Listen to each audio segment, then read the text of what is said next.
All right, everyone. Nancy Pelosi is in competition with Maxine Waters to see who can say the most stupid thing of 2018.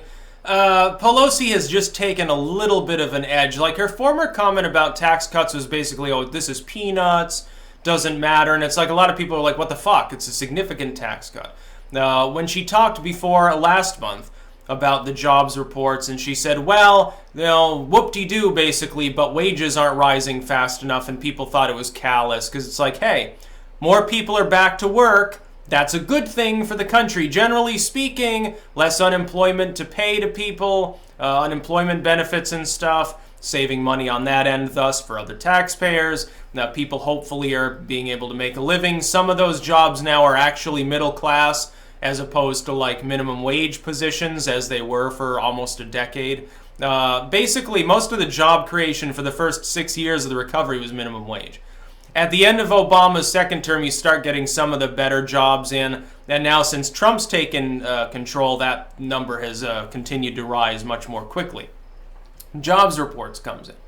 213,000 jobs added in June. I believe that ticked upwards. I believe the initial estimate was like 190 or something, so better than expected, which is good. That's good news. Look, we're adding jobs. We didn't lose jobs. We're adding enough jobs to be on par roughly with growth. The economy is still growing. Unemployment is still below 4%.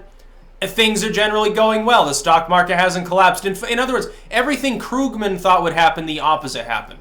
He thought, oh, like 20% of everyone will be unemployed, will be in a depression, stock market collapse, Main Street vacant, the economy begins to shrink, World War III breaks out. There are people right now predicting a World War III with China. Can you, over a fucking tariff battle, that eventually it will stop. I'm going to tell you exactly what will happen with that, too. Trump's going to keep putting pressure on China. China will respond in kind. At some point, the Chinese economy will fucking buckle. Because the Chinese economy is largely based on exporting goods to the U.S. that will begin to come from other countries because there are tariffs on China. In other words, we'll be getting them from countries that aren't tariffing their goods. Maybe India or Thailand or the Philippines, who would love to sell us more stuff because their economies are based on exports too. The Indian economy is growing faster than the Chinese economy anyway. Let's buy from India. Okay, we pay a couple more pennies per product. Now with the tariffs, it's less. The Chinese economy will begin to shrink. Trust me, they do not want to lose the will of their investors because their economy is driven by a bunch of foreign investors anyway. At some point, they'll begin to buckle and they'll come to the bargaining table. Watch in a few months or so, that'll happen. Probably before the midterms, which is what's being calculated for. Nancy Pelosi this time, though. She comes out and manages to supplant her former shitty comments. She says, well, basically, the tax cuts are breadcrumbs. They are meaningless. And the jobs report was bullshit, basically. Oh, not enough jobs are being created. So it was above expectations, but it's shitty. The jobs report was horrible. Oh my God, only 213,000 were created in the last month. Again, up from like 190,000. I don't think that Pelosi knows how callous and out of touch it sounds to people when she's saying adding large numbers of jobs and the fact that people are paying less is a bad thing. I don't think she understands how out of touch she sounds. I think she's getting demented. I think she's like Maxine Waters. Now, Maxine Waters obviously is competing for head mean girl of the Democratic Party, so she'll probably come out and say something in the next couple days that'll supplant even that. It's sort of like when Hillary Clinton and Bill Clinton were sort of sparring to see who could say stupid things. Like Hillary Clinton had kept up over and over and over, building up higher and higher, and Bill's like, well, hold my beer. And he comes out, and I can't remember exactly what he said, but it was really off the wall. And then he had his Me Too moment, and that was like, it took the cake. And then Hillary Clinton had to say even more stupid things, basically reverting to the deplorables speech. Well, the Democrats think that running on, hey, we're going to repeal the tax cuts. Do you honestly think that that's a good idea? I don't. I think it's a terrible idea.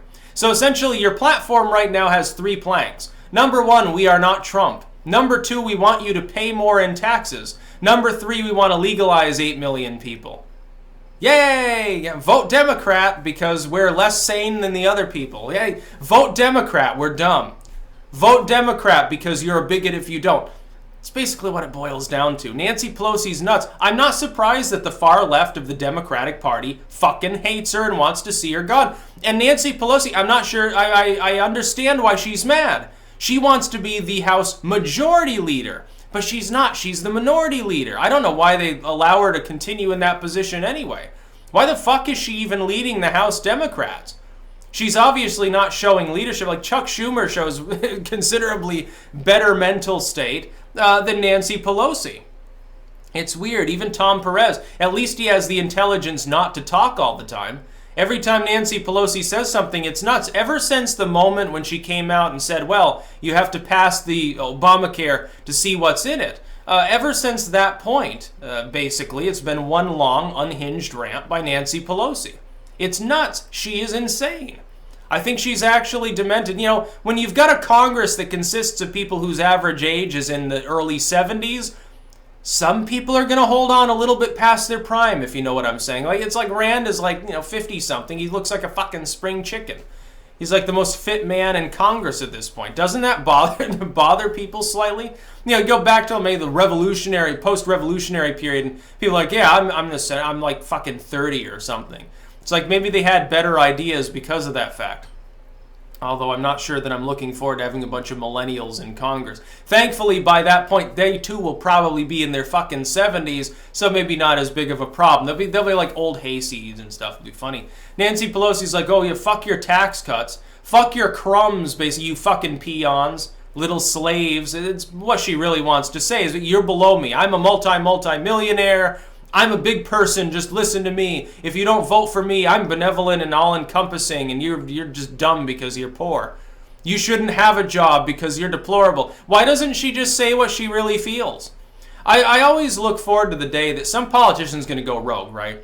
They're about to leave office. They don't want to seek it again, so they just come out and then they spill all the dirt that everyone in their party has said behind closed doors. Like, I've been wearing a recorder for the last 10 years.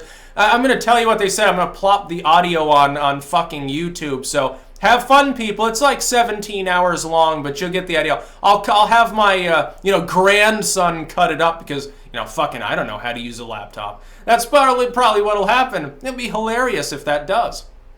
I'm still slightly surprised Trump hasn't done it. You think that he wasn't wearing a wire at all those high-powered political meetings? There's a reason why there are conspicuous instances of people leaving him alone despite having a very good reason to score cheap political points. There's a very good reason for that, especially among the Republican Party, I'd say. No, Nancy Pelosi's off her rocker. You're crazy if you think that raising people's taxes is a good platform. Trust me, it makes me want to vote against Democrats. Yeah, Trump's tax cuts are great for me. You're talking about, well, it's just peanuts and people aren't really saving. I'm going to save like $5,000 because of Trump's tax cuts. I'm not in the upper class. I'm in like maybe the upper middle class at this point, but I'm not rich. I'm not making millions of dollars a year like Nancy Pelosi. Now, you got to be making 7 figures at this point before you're technically rich. To tell the truth, you've got to be, because it's like cost keeps rising anyway. So it's like, yeah, I got a $5,000 raise this year, but it just ended up going towards rent or something. They're trying to create an economy in which people can't own a home, they can't own a car, they fucking have to take the bus and live in a micro apartment. You look at San Francisco, it's basically the Democrats' blueprint for America anyway. Massively high taxes, massively high costs, and people shitting on the curb because they can't afford plumbing, basically. That's what the Democrats seem to want. They want more taxes. No, I think we need more tax cuts. I would slash them by 50%. I think people making under like $50K a year shouldn't really be paying much of anything. Payroll tax, why do we need it? Shouldn't even have a property tax either. Why don't we just add a tax on consumption of goods and eliminate the income tax altogether? No, I don't actually support that, but they should be cut across the board. Every single tax currently levied should be decreased. Yes, that includes like the estate tax. Like, yeah, I'm probably not going to leave like $10 million to someone when I die. But I think if someone has built that up during their life, yeah, absolutely. And if that person's not talented, then they'll piss it away and then it'll end up belonging to someone else.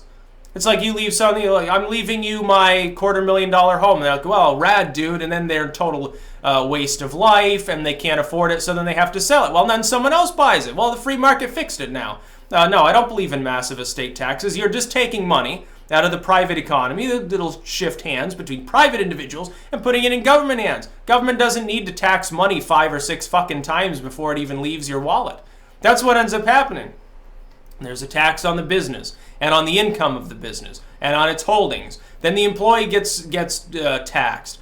And then they get taxed when they go to the store. There's like a sales tax or something. They get taxed on their property. They get taxed on gas and on the car. There's a tax on the insurance company they get their insurance from. There's a tax on the automotive manufacturer. There's a tariff on some of the goods that went into the car. Taxes, taxes, taxes. My goodness, can't we simplify?